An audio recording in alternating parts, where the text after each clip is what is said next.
Hello, this is Ha from Academic Skills. Today I'm going to talk to you about how to turn your reading into writing. At university, academic tasks are set to help you get familiar with and become a member of an academic discipline.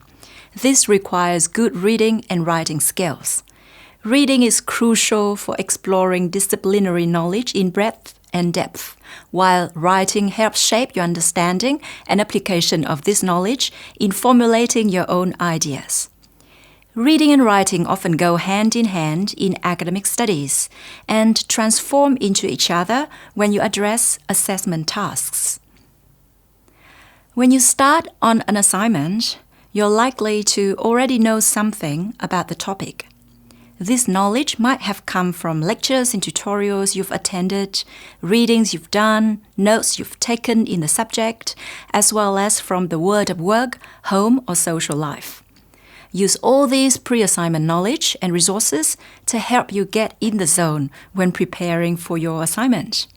Prior readings and notes make the assignment less daunting and more doable as you're not starting from scratch. Because of this, it's important to start reading and writing notes from day one of your study.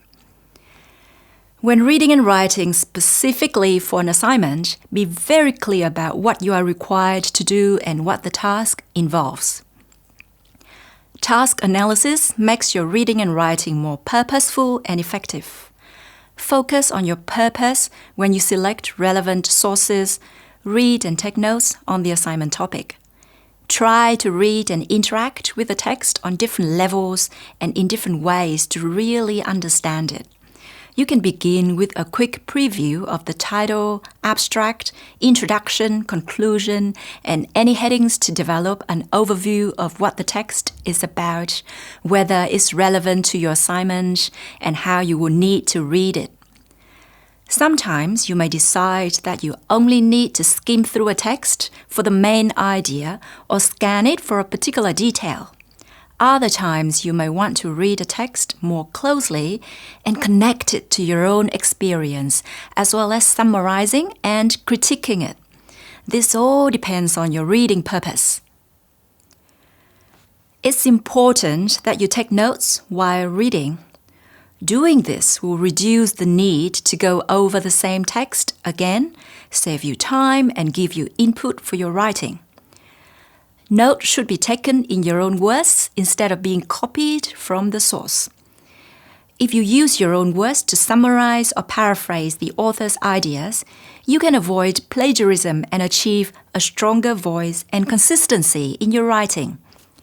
Using your own words, you can note down what you find novel or interesting about the text. In a research paper, you may want to note down the paper's aim, methods, findings, and implications. You should also ask critical questions while reading, such as, "Why am I reading this?" or "What is my purpose?" What is the author's position? What evidence do they use to support this? What makes this claim convincing or not? And what use can I make of this?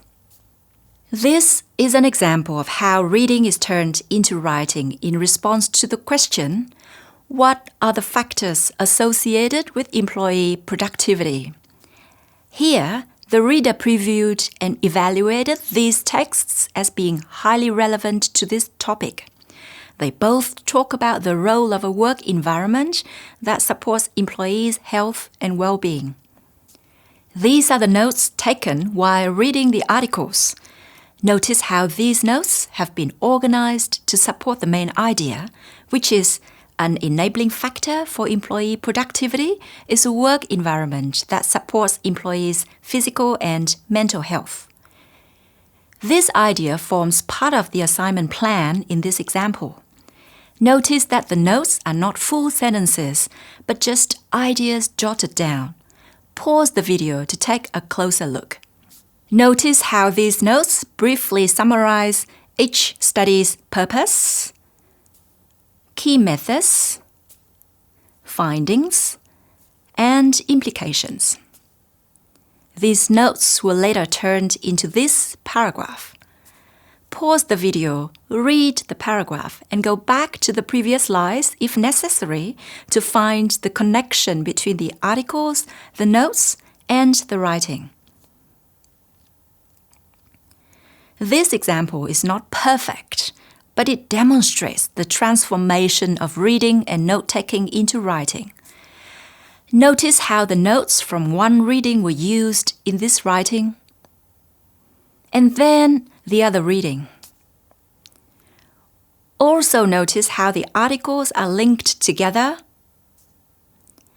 and how they are used to support the writer's main idea, which is stated in the topic sentence and reinforced in the concluding sentence of the paragraph.